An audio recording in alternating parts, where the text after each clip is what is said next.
యుద్ధానికి మొదలే ఘటోత్కచుడి యొక్క కుమారుడు శిరస్సు తెగుతుంది. ఎందుకంటే యుద్ధం నేనే చేసేస్తానంటాడు. ఆ ఘటోత్కచుడి యొక్క కుమారుడికి ఉండేటువంటి బలం ఎటువంటిదంటే, మేధాశక్తి ఎంతటిదంటే, భవిష్యత్తులో చనిపోయేటువంటి వ్యక్తి శరీరంలో ఎక్కడ కొడితే చస్తాడో అవన్నీ వాడికి తెలుసు. మర్మస్థానాలు అంటారు చూసారా, ఒక వ్యక్తి మరణించే సమయంలో ఎట్లా మరణిస్తాడో అనేటువంటి భవిష్యత్తులో పరేంగిత జ్ఞానం తెలిసినటువంటి వాడు ఘటోత్కచుడి యొక్క కుమారుడు.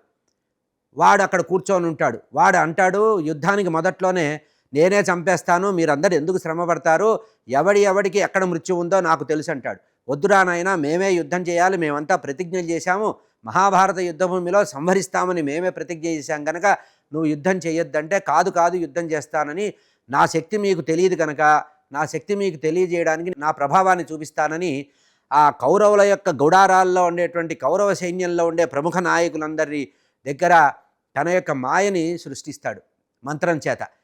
ఆ మంత్రం చేత మాయ సృష్టిస్తే మనం స్కానింగ్ చేసినప్పుడు ఎక్కడైతే వెలుగు పెడితే అక్కడ రూపాలు లోపల కనబడతాయో, అట్లా మర్మస్థానాలంటే ఎవడి శరీరంలో ప్రాణం ఎక్కడ కొడితే పోతుందో ఆ మర్మస్థానాలన్నీ కనబడతాయి.